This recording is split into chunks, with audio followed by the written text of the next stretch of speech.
We're all about the Archers. I'm Philippa, and I'm joined by Katie and Quentin today because we are here to talk to the fabulous Yasmin Wilde, our wonderful Azra Malik, who's come straight from saving lives at Darrington GP Surgery. Yasmin, welcome. Hello, hi everyone. Hi. Hello. Like your surgery, Yasmin, this is a safe space, so you don't need to worry about patient confidentiality here. So, who's the biggest hypochondriac in Ambridge? Well, I mean, I have enjoyed treating a number of the residents of Ambridge.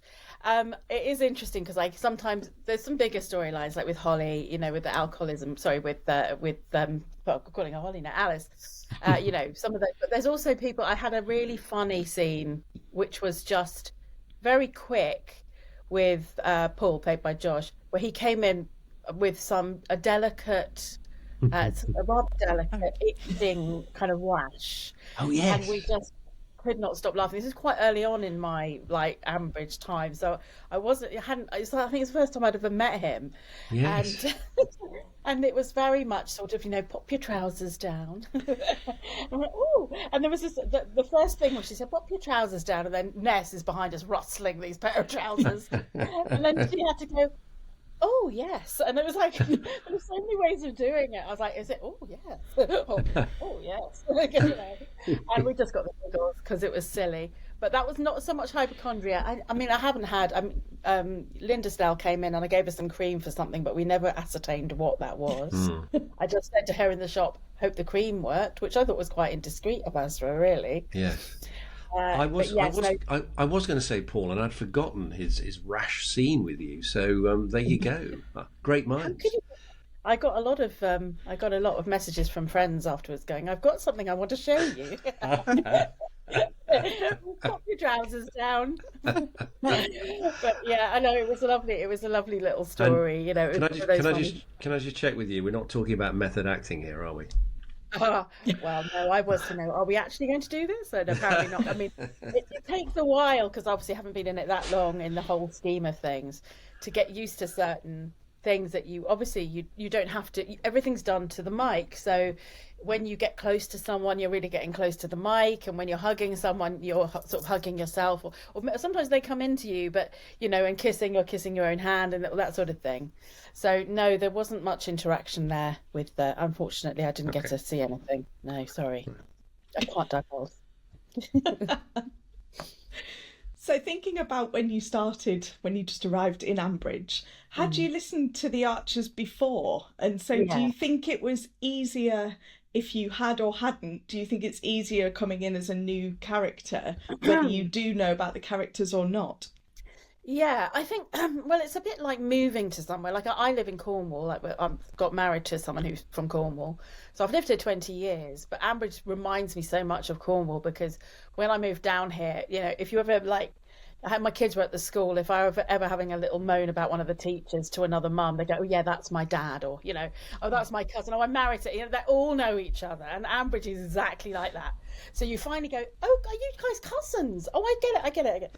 But I have listened to it, you know, when it's been in my house growing up, my mum listened to it, you know, on Sundays. And so I think what helps about that is knowing the house style. Like, I've done radio plays before. A lot of radio drama, if you listen to it, is really hinges on narrative, like narration, because it's really easy to tell a story with narration. So I've done some amazing radio plays, but a lot of them you narrate, you know, and that really gets. So this is a really different animal because it's all straight. It's today, it's this minute, it's this conversation, it's now, which I really love about it. But it means you have to react in the moment. You have to paint the picture as the listener does to the other person speaking.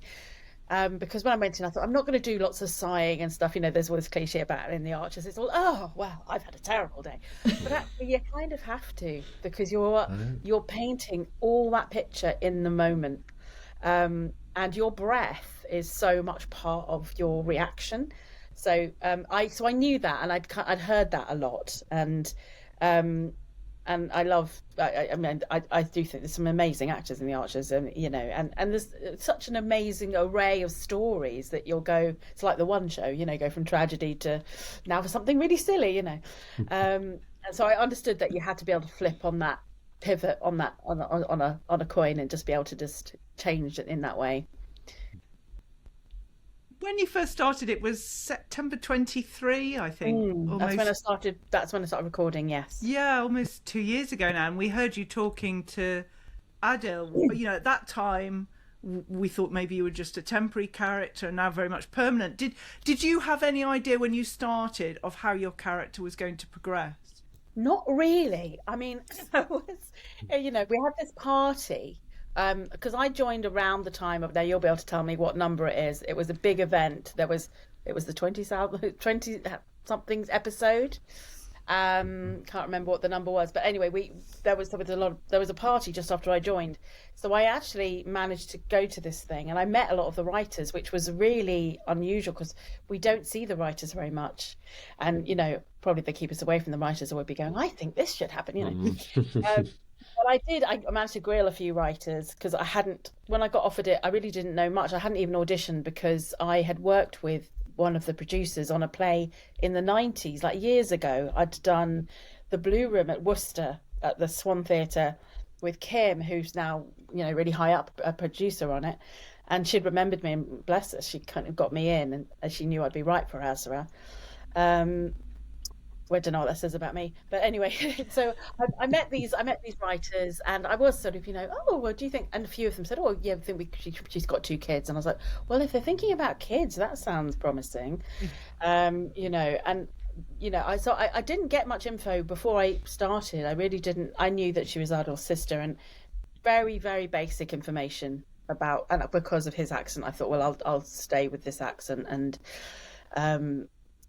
as it was quite funny because the first few scenes were all about Ardil, really. He was having this breakdown, if you remember, and I'd sort of come in to help him. And then I had one thing. There was this one episode dropped on my floor, and it was like, oh, there's a locum job, and it's becoming permanent. And so we did this, as I think you probably know, we all get the scripts, and then we go for a read through in the green room, and we were all like reading this going, oh, is it permanent? Oh, I don't know, I'm going for it. I don't know, I haven't heard yet. And we're going, this is really close to the bone, So she almost said, I'm just waiting to hear from my agent, And then the next episode, it was a bit more, she was looking for a house. And so I thought, oh, this is encouraging. But I think they probably wanted to hold off just in case the character didn't land, or and they can do that. They can, they don't want to set everything. They had one of the writers say to me at the beginning, we've got lots of ideas, but we don't want to. Why, we don't need to set any of this in stone now. It's a kind of a moving thing, and I think they take a lot from the actors, and the actors obviously take a lot from them, and they are listening, and that's feeding into what they do. So it's very symbiotic in that way. Well, I mean, Azra has certainly landed now, and I'm a very keen student of which relationships are convincing in The Archers. And I was struck by how together you and Asif Khan, who plays your husband Akram, were right from the first scene you had, and since then. Thank you so much. Well, had you worked together before? And if not, what's your secret to a convincing fictional marriage? I don't know. That was the first day we met, and we had to do quite a lot of heavy stuff. It was, there was a lot of. It was a reunion.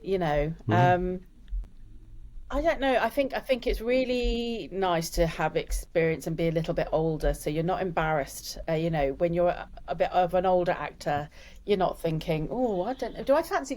We're all married and everything, so you don't have any of that sort of internal chatter about, oh, can I hold that guy's hand? Will he feel it's weird? Or, and he was just instantly really at ease. He's got a lovely, gentle presence. And he made sense of Azra as well, because she's so dynamic.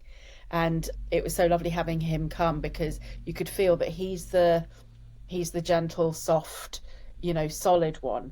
And that's what, he has to be, because she has this internal engine that won't stop.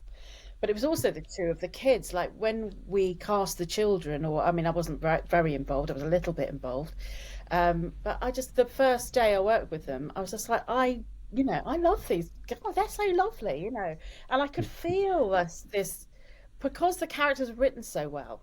Because you can see that mother with those two children, and they're, Khalil is one of those really annoying, wonderful boys, and Zainab is just such a sassy, cool, slightly carbon copy of her mum to be, and you could just see how they all fit together. Yeah. It was just brilliant writing. I think that's the secret of it, actually. And so the writers have thought about it so much that when we came, we just had to come with open hearts and be open to each other, and it works if you do that, Well, it does, and you're very good with Asif, so yeah. So, thank you. yeah. Actually, he'll be delighted to hear this. Yeah, pass it on, yeah. Oh, you got one. It must have been really nice to kind of start as a family, because normally a new character is a new character, but you've kind of had this family, so you can kind of support each other as well as you kind of start your journey in life in Ambridge. It's quite nice to be able to have that. Yeah, well, to start with, it was just me and Ardil, and I mean, obviously Ardil had been there for a long time, Ronnie, and he was very, very sweet. And my first scenes were mostly with him and Linda Snell, so I felt they really put me with the, royalty, and she was so brilliant at sort of guiding me through. Azra had a lot of scenes with Linda, and it was just a brilliant way to start because, and I think her relationship with the Maliks is a really lovely one. It's really illuminated something in Linda as well. You get these British people who are such people of the world and are so interested in culture, and it's that part of her that's so interested and curious and and kind that they seem to bring out in her. And so that was lovely. And then when they cast the kids, I thought, oh, this is brilliant. There's so much dynamic here, and in terms of community, which is the art is all about, that's when you feel community, when you've got a family unit.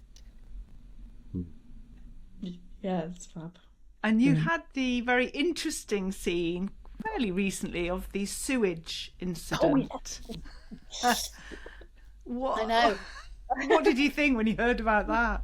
Well, what's funny about that is, you don't know what's going to happen, and when you get your script, you only get your little chunk. So I was like, what the hell's going on here? What's coming up the shower?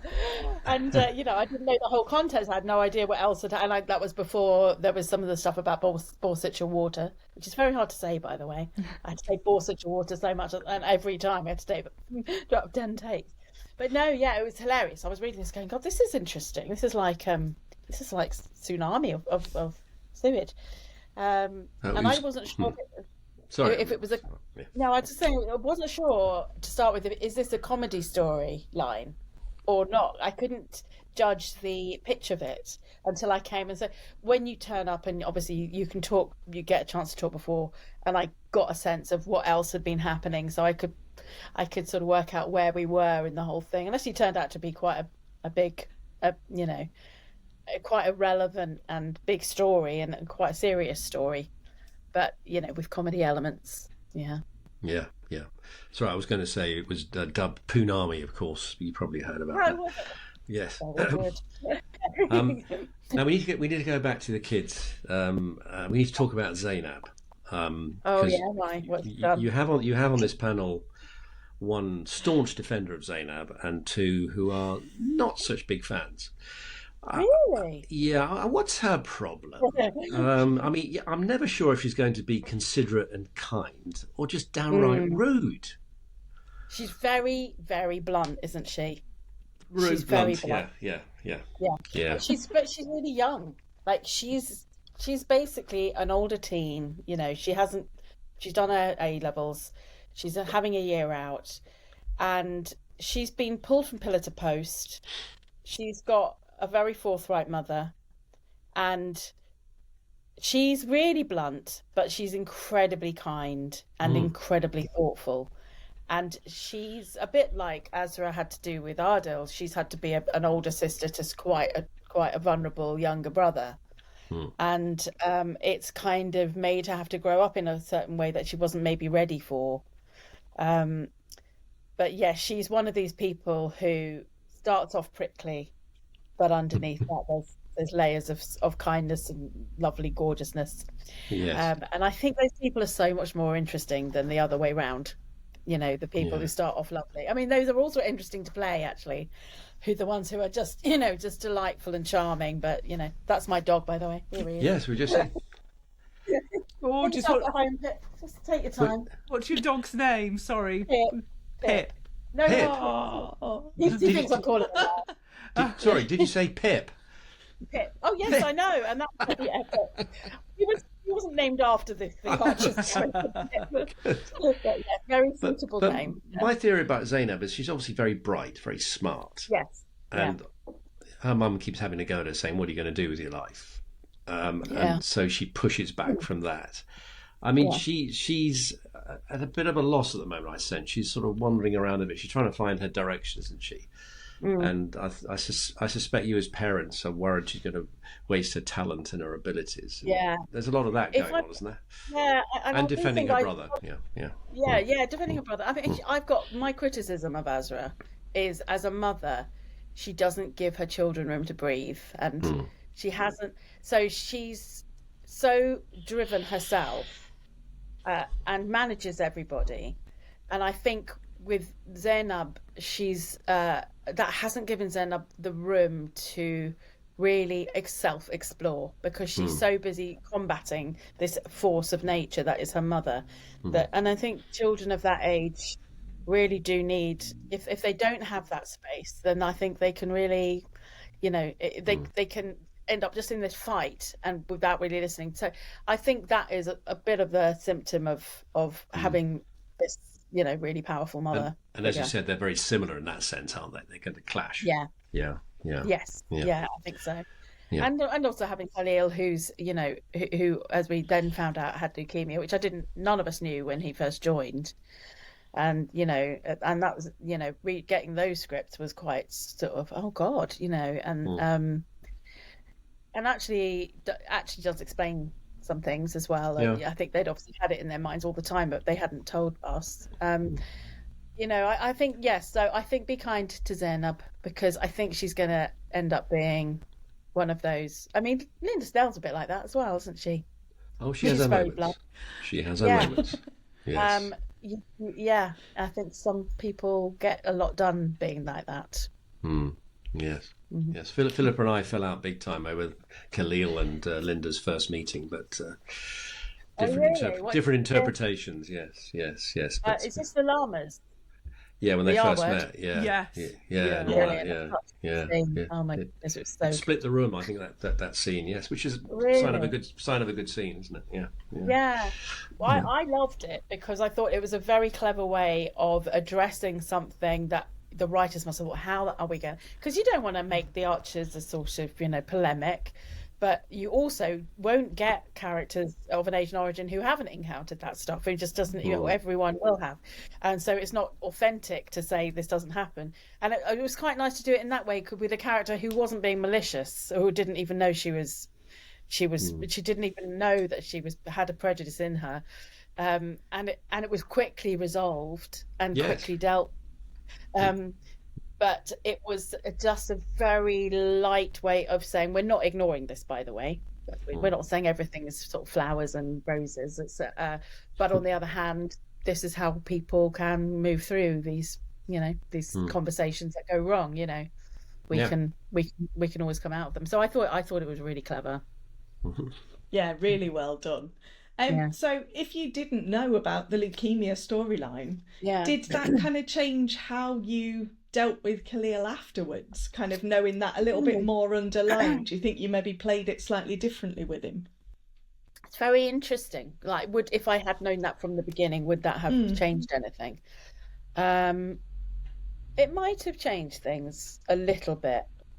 And in a way it's quite good that they didn't say it, because I think as an actor, your temptation is to carry everything that's happened to that character and everything they're thinking and feeling into every moment. But actually we don't live like that. We live in the moment, and these things are in the hinterland.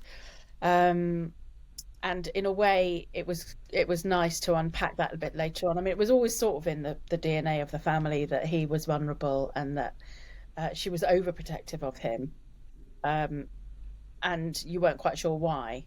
So there was always that, and it was quite good to have it explained, I suppose. But yeah, no, it's an interesting question. I'm not sure about that, but you know, I think going forward, it's a very it's a big thing to have in the family, because you know, when one of you's had a big illness in a family, it does differentiate you from other families, isn't it? You know, once you've been through it, it's different. Yeah. Do I love you in the Archers, Yasmin? I also Love you in real life. Stalk you, knock on the door later. You just Hello. You also are a playwright. Yeah. Oh, Glitterball. Can I tell you how much your play Glitterball? I loved it so very much. Oh wow! It had all the emotions in it, and I thought it was extraordinary. And I was interested because there's quite a few stage directions that you write, maybe more so than I've seen in some other plays. And I wondered if being in the Archers sort of changed how you approach that, and what you make of the directions that the Archers scripts have.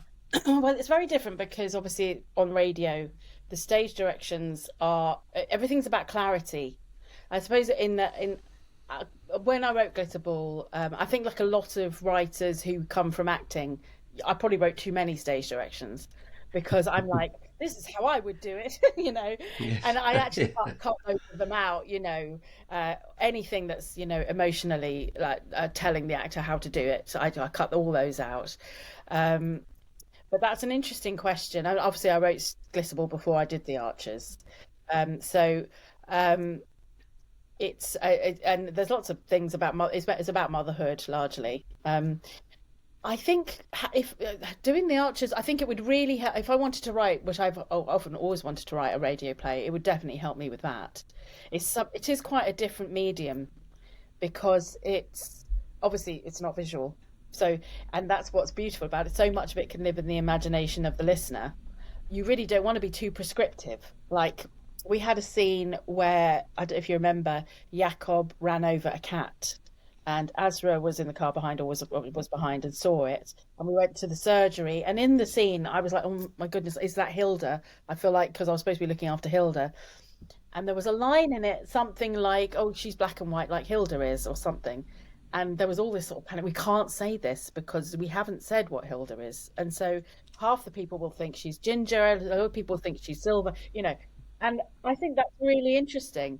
Because actually everyone's Archers is completely different. It's a unique Archers in everyone's imagination, which is really free. And that's the amazing. So I've always thought if I wrote a radio play, it would be set all over the world because there's no budget constraints. You know, you can just go, now we're in England. Now I'm at the bottom of the sea, and the audience just believes it. You just have to, if you're clear enough about where you are. And you're authentic about it, the audience believes it, and they've got their own image of what that might be. So it's brilliant for that. I mean, picking up on the fact you're a writer, can I ask this question in the context of you as a writer? Because the Maliks are now nicely settled into Ambridge, but when they first arrived on the various Archers platforms, there was quite a bit of pushback from a number of listeners that it was just wall-to-wall Maliks for weeks on end at the expense of other storylines. Now, on reflection, sorry? Oh, it's interesting. I don't read anything. I never ever do anything like that. But I'm just saying, on reflection, as a writer yourself, do you think the family's introduction into Ambridge was a bit heavy-handed? There was too much too soon? I don't know because, well, it didn't feel heavy-handed. I had like 3 episodes a month, so that's not a lot if you think about it. So yeah, the maximum I've ever had is 5 episodes, I think, in a month. But there were a lot of Malik scenes, whether it was you or the kids or your husband. Because there's more, soon as but by the time Asif came on board, we'd already been here a year. I mean, he's only just joined, so it's not. That Yeah. we're not new, really. Yeah. I think there's a certain amount of establishing has to happen, which Sure. happened a Yeah. bit with me and Ardil. And when the kids came in, I think they just enjoyed writing for the children. Um, I think that there is a balance to be struck. I mean, when Asid first joined, I listened to a few episodes. Oh, he's being incredibly helpful. It's like, I'll drive this tractor and I'll clear this. What a lovely guy. But I bet if you made a little data list of who was actually in every episode, there probably wasn't that many. But I think to some people it sounds like more because they're not used to these characters and these type of people. Possibly. So Yeah. they're seeing. I would guess, but I haven't obviously. I don't know, but I wouldn't be surprised if there wasn't that many. But it was just this a sort of perception thing. Okay. Yeah. Yeah, totally new voices. If somebody could, somebody who's got a good algorithm could go and. There are people who are that detailed about the archers. I assure you. I bet there are. They'll probably provide you with the data. Yes. Thank you. Yes, please provide us with data. It's all about science.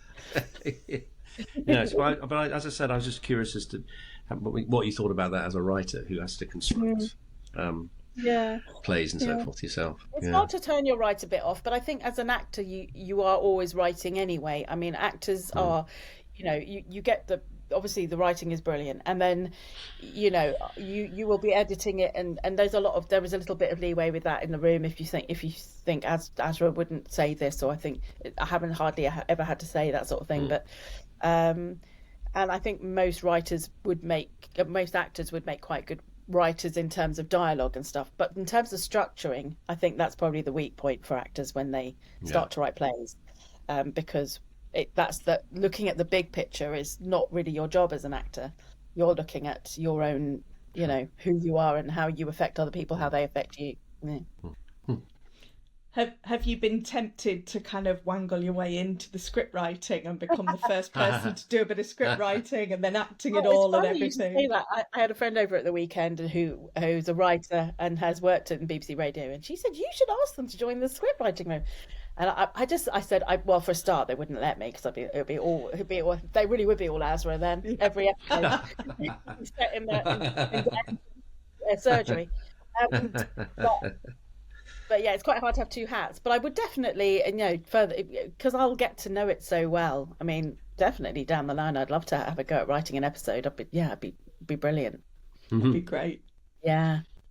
We're about to come on to the Facebook questions, but one of the points actually leads me on to the question I just wanted to ask, or just to talk about. Johnny said, I enjoyed the storyline about Linda following Ramadan and have a greater insight into Ramadan. I found that those scenes very moving. Were they very moving to record as well? Yeah, they were. They were really beautiful scenes. They were beautifully written. And her curiosity and her gentleness was so really, really dictated the spirit of the scene. And the fact that Akram came back, so it had that sort of celebration as well. It was a bit like a Christmas episode, I suppose. It was about family and it was about coming together. I mean, the only thing that slightly ruined it is Krish, who plays Khalil. We all had to eat dates, and so Ness gave us all some bananas because it sounds a bit like dates when you eat them. And he started eating them, then he said, well, I'm actually a bit allergic to bananas. And we're like, don't eat it then. So he got some bread, it was all right. But he was going, no, I'll still, he's so sweet. He was going, no, I'll be okay. I'm like, no, it's fine. Oh. Don't eat them if you're a little bit allergic. Anyway, yeah, so it was things that you don't see. But yes, very moving. Apart from Krish, who was hilarious. Did they have EpiPens on standby in the I don't think he's allergic. I think they just give him a sore tummy, you know what I mean? Oh dear. Well, yes, let's get started on the Facebook questions. Quentin, you've got the first one. The first one comes from Tony, and she says, as a GP, I'd love to know if you spoke to any GPs before recording the scenes where she was seeing patients. Well, I didn't. but I did trust the writers 100%. I mean, there's been a couple of times if there's been the name of a drug, or there was the one time I did ask around or Google around as well, was when Alice asked Azra for something to get her through the trial, just something to, and she gave her something, or I wasn't sure about that, so I did ask a few people then. And I'm sure some of the things that Azra recommends, probably GPs are listening going, oh God, no. But yeah, maybe I should a bit more. Maybe I should. I mean, a lot of what Azra does is good bedside manner. She's suddenly a good listener in there. Yeah, she's excellent. Yeah, we get lots of vets who pull faces about what the vets are up to as well. I mean, I suppose there's a subsequent question I would like to ask. I mean, how do patients get a GP appointment so quickly at Ambridge? I mean, it's phenomenal. Yeah, we've been saying that. You just have to walk in at the time. So just, you see your friends out there. Yeah, Azra's always available. It's amazing. Always available. Yes, you don't have to wait. You never see a nurse. You will see the GP. No, I know. That's rather fantasy, but I think there is some fantasy in Ambridge, isn't there? Is there? Oh, right. Thought it was real. Yeah. Yeah. It would be very slow if you had to wait a few months for an appointment. So, thankfully. Yeah. I mean, they should probably, to be honest, they should probably have a storyline about that, because people not wanting, because I know, lots of my parents, for instance, that often don't go to the GP because they're just like, well, there's no point. Yeah. I'm very lucky. For some reason, my GP actually will, there's a triage system, but they will see you.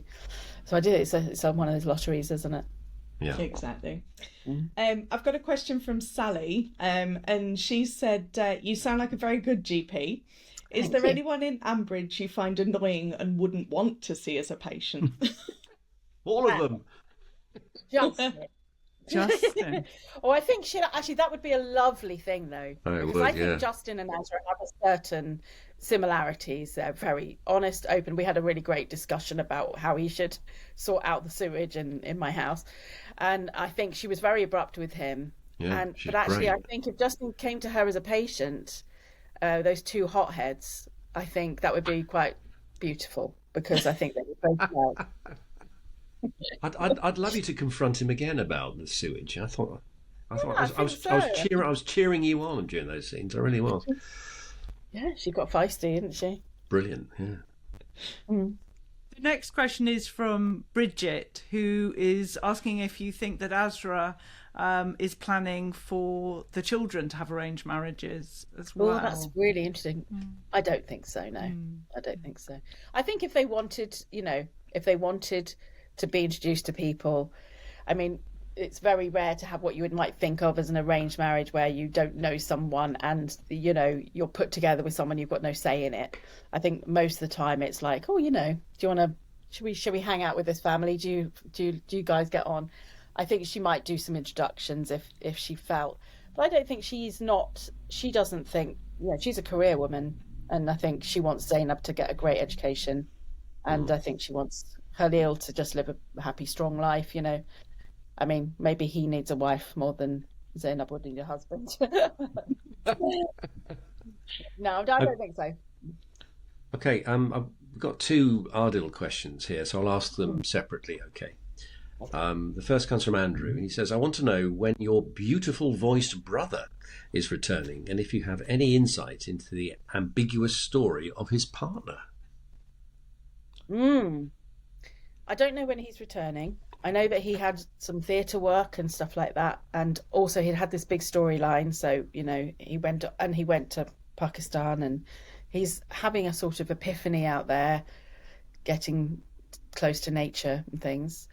The only thing I know about the fiance Saba is what happened in the episode, which I told Linda, which was that he was supposed to pick her up and he didn't, and then she ended up in a car accident, being knocked over by a car and dying.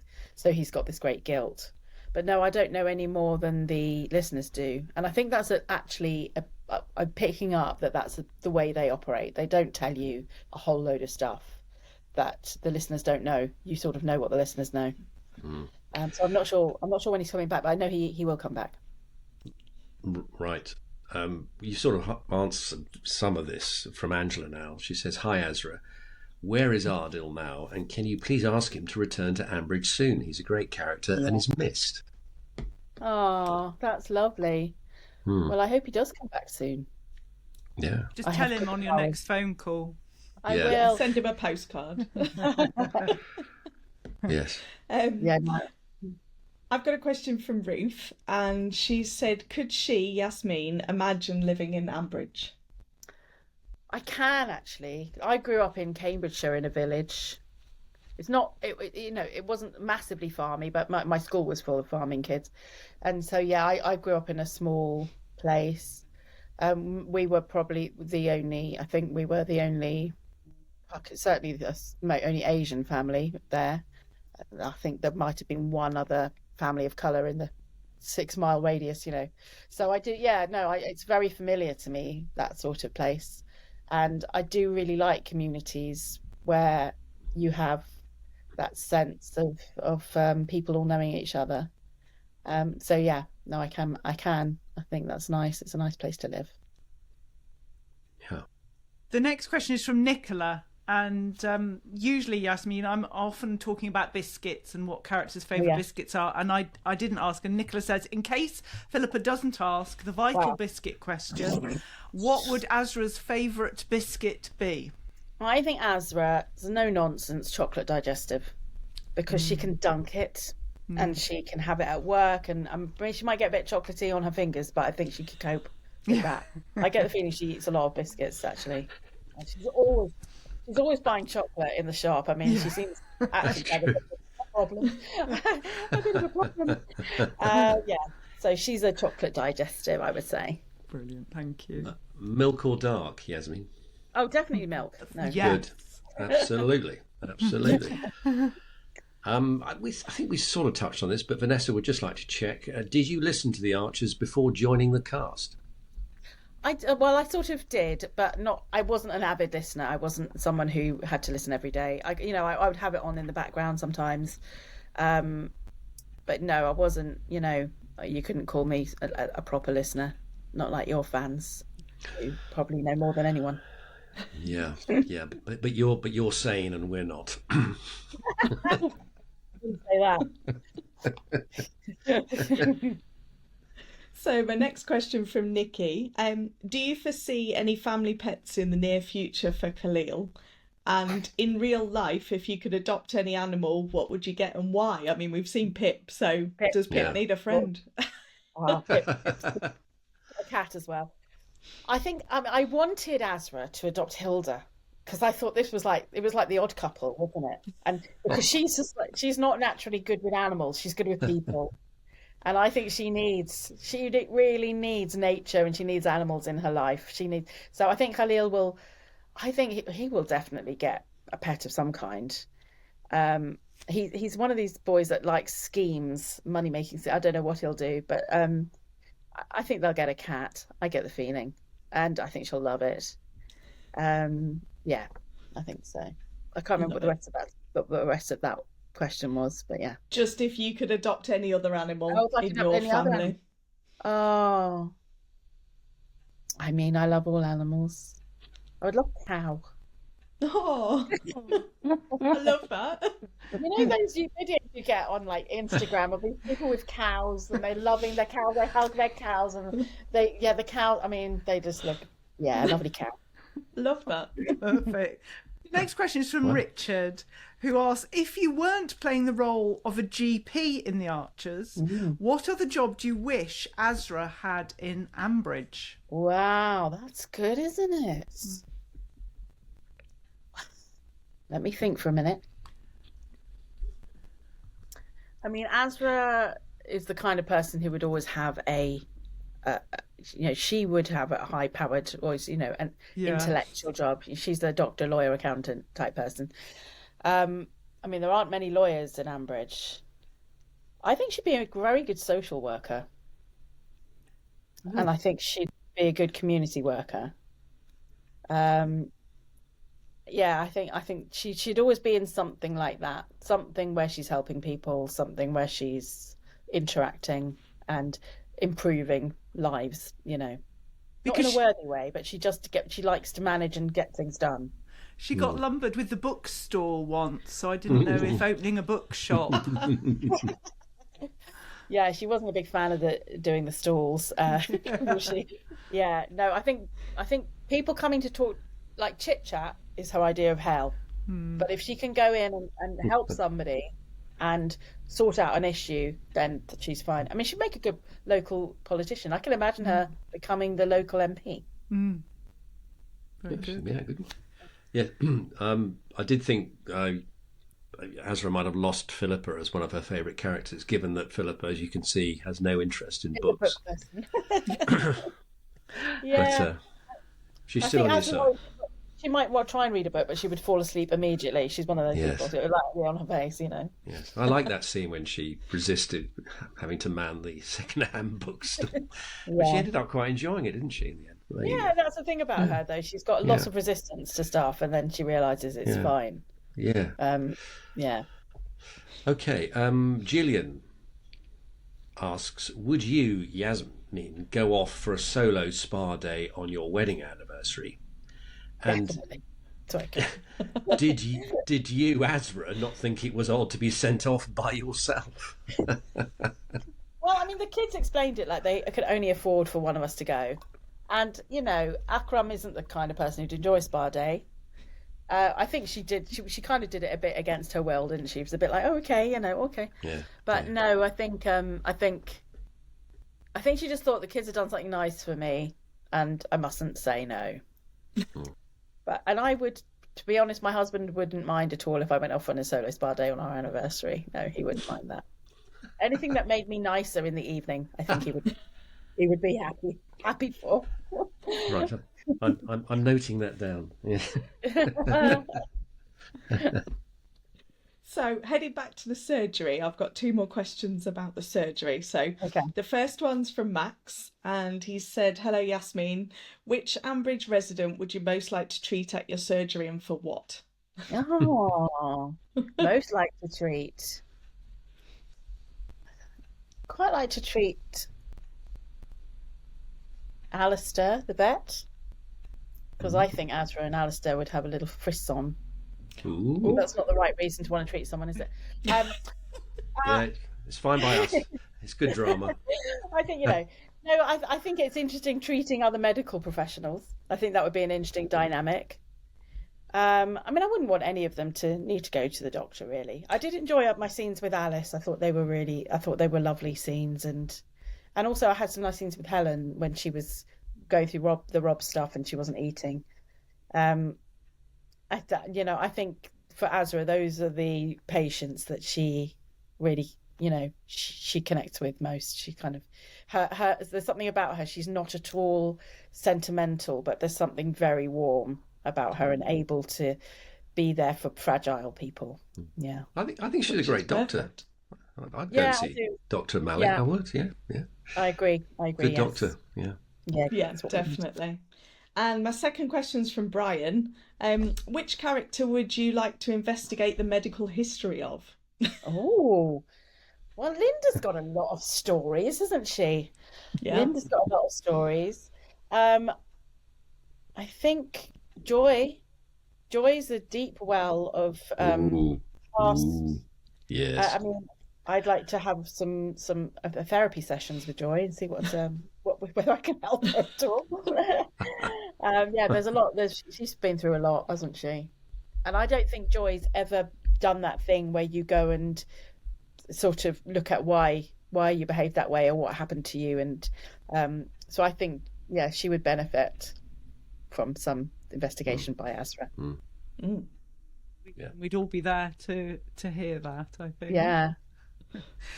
Well, you've survived the Facebook questions, so Yes. well done. And now we come to the final question today, and it is our Pass the Parcel. So it's a question for you, but it's really for Azra, from the last cast member we interviewed. And the last cast member we interviewed was Wilf, who plays Chris Carter. And Chris's question for Azra is, can I text you a photo of my toe because I think I've got a bunion? Well, it'll be better than the other photos you've texted me. Well, I've blocked you on social media. Please leave me alone. Brilliant. Oh dear. That Bless him. is very, Yeah. very good. I like that a lot. Brilliant. Well, it has been an absolute joy to talk to you and hear more about Azra. Yasmin Wilde, thank you so much for joining us. Thank you. Thank you. Thank you. Brilliant.